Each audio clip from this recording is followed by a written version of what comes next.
There we go. Okay. Prop 15.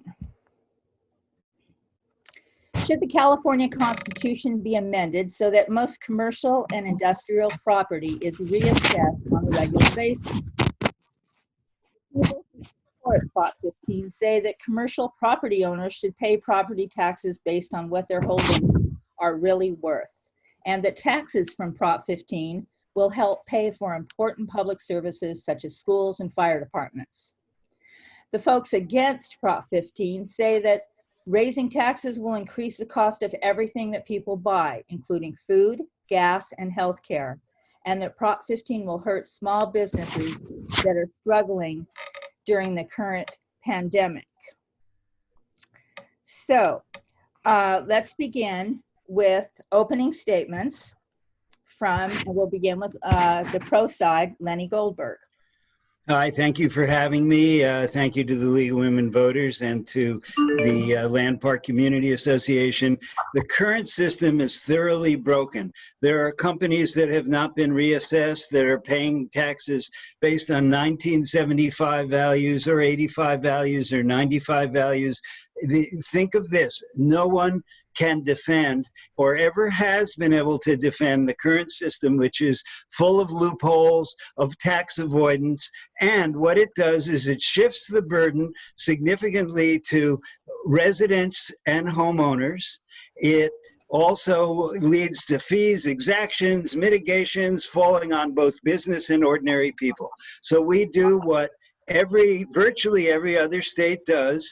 We split the role and require the assessment of commercial and industrial property only, not residential, not agricultural. Commercial and industrial property would be assessed at market value. Now, this has many, many benefits for California. The most direct one is that it generates about $11 billion for cities, counties, special districts, including fire districts, and schools.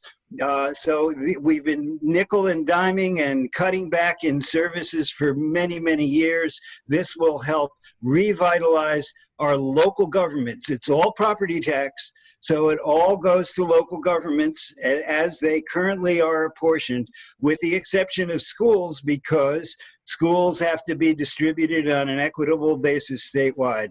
So it does that, about $4.5 to $5 billion for schools, about $6 to $7 billion for cities, counties, and school districts for their general funds, that they have discretion over funding, over spending, although we have very strong accountability measures put in. Small business has many exemptions, and let me point you to this very singular true fact, 10% of the properties will generate 92% of the revenue. Of that $11 billion, we're talking about properties over $5 million each, and most of them, these are $100 and $200 million properties. And guess what? A huge amount of this money, this savings, the windfall to landowners, flows out of state to shareholders, to foreign investors, to real estate investment trusts that are only held by wealthy investors. That's where the vast majority of money is coming from. It's from the 1% of commercial property owners. For small business, we build in, I'm looking for Pat, where is she? Okay. For 1 minute, for small business, we exempt properties under $3 million that are independently owned, not chains like McDonald's, but the small owners and the small businesses that are in those. We give a $500,000 exemption for business personal property, which takes 90% of small businesses off the rolls. And you will see a study next week which shows that rents for small businesses and prices have absolutely nothing to do with underlying property taxes. Any economist will tell you that the market determines prices and that the market is also determines rents, and there's empirical study to show that. But what people don't see exactly is that this is a win-win-win for everybody. It greatly improves land use. It takes the burden that is heavily pressured on new developers to pay for everything, and make sure that the windfall beneficiaries who are landowners, like the Irvine Company, like They will not benefit, the people will benefit. You are allowed to finish your sentences. Okay. Susan Shelley, opposing Prop 15. Well, thank you for inviting me. My name is Susan Shelley. I'm the Vice President of Communications for the Howard Jarvis Taxpayers Association. California has always had a unified property tax roll. In 1978, when Prop 13 was on the ballot, the legislature put an alternative measure on the ballot that would have allowed a split roll with commercial property tax differently. It was rejected by the voters 53 to 47, and Prop 13 passed with about 64 or 65% of the vote. So this is not a new idea. It's just been a persistent idea. And the problem is very simple. This is an enormous tax increase on California businesses. They're already hurting. They're already at a disadvantage against businesses operating in other states, against online businesses. Take a small retailer in a shopping mall who rents space and has a triple net lease. The property tax increase on Westfield or whoever the big company is that owns the strip mall is passed through directly to the small business. How many small businesses can accept and absorb giant tax increases, giant costs in their overhead, particularly now, particularly after 6 months of COVID shutdowns? And who really knows what commercial property is worth? You know, the California Assessors Association has taken an opposed position because they said this is, their word, impossible to implement. Impossible to implement because of staffing concerns, because of complexities in who's excluded and who's not excluded. It's not $5 million, it's $3 million. Properties that are worth $3 million or less and are occupied by the business that owns them, by the individual that owns them and also runs the business, and are not in any partnerships where someone else owns another property. That's what it takes to get the exclusion. So the assessors would have to determine who owns what, who owns how many of what, and what the inflation factor is in each county in order to determine whether these 3 million and less businesses are excluded or not. Impossible to implement is what they said. 60% of the money goes to local governments, only 40% of the money goes to schools. The California Teachers Association president, Toby Boyd, said on a podcast for Capital Weekly that this would raise approximately $4.5 billion for school districts. But how much did they need to put California in the top tier of per pupil funding, according to the California Teachers Association? $50 billion. So this, I submit to you, is a spending problem, not a revenue problem. Raising taxes on businesses will raise the prices that those businesses charge. It will cost jobs. There's nothing to stop companies from leaving California, turning out the lights, if the lights don't go off by themselves, and leaving for states that are friendlier with lower taxes. We are burdening businesses tremendously in this state, and particularly now. And this is a devastating economic blow.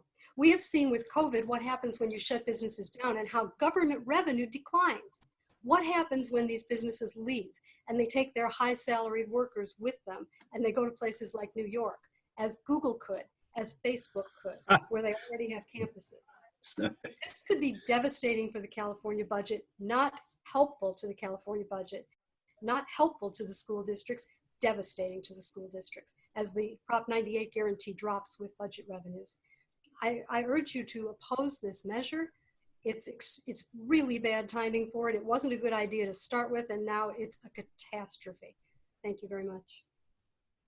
Thank you, Susan. And now your question for the supporters of Prop 15. My question is, what protections does a business have if it leases its space and has a triple net lease? What protection does it have for small businesses? Something like 70% of small businesses rent their space. What protections does this measure have for those small businesses? First of all, there's a huge number of home-based businesses which are not affected at all. Secondly, if you're in a building that's under $3 million, there would be no reassessment whatsoever. Third, if you're in a building with small businesses, there's no reassessment till the year 25, 26, at which point those leases, small business leases, are 3 to 5 years. They all will have expired. In fact, what was ignored here is that there's a substantial phase-in that occurs starting in 2022 with the biggest and oldest properties, but can go on for many years. And also every business gets a $500,000 personal property tax exemption, which means that that 90% of businesses, mostly small ones, are completely off the personal property tax rolls and can save up to $5,000 or $6,000 a year. So we believe that there will be very little impact on small business. Thank you. Lenny, your question for the opponents. Yeah, you have companies like Chevron and Disney and Intel and IBM that have not been reassessed for 30, 40, 50, 40 years at this point, 42 years. Do you think it should go on for 50, 60? When do you think that property that is getting huge windfalls and paying nothing close to what their competitors are paying, the new businesses that are paying full market value, how many more years do you think they should be able to not be reassessed? Well, their property tax bills go up when they remodel, when they add on. It goes up 2% a year with inflation. Property tax revenue is one of the most stable rising revenues in all of California. Where income tax is volatile and sales tax is volatile, counties and cities can depend on the local revenue from property taxes because it is stable. And reassessing to market value would make it just as volatile. And if the spending goes up to accommodate that new, what's believed to be the new revenue, and it doesn't come in, then you're looking at cuts, you're looking at an extremely unstable situation.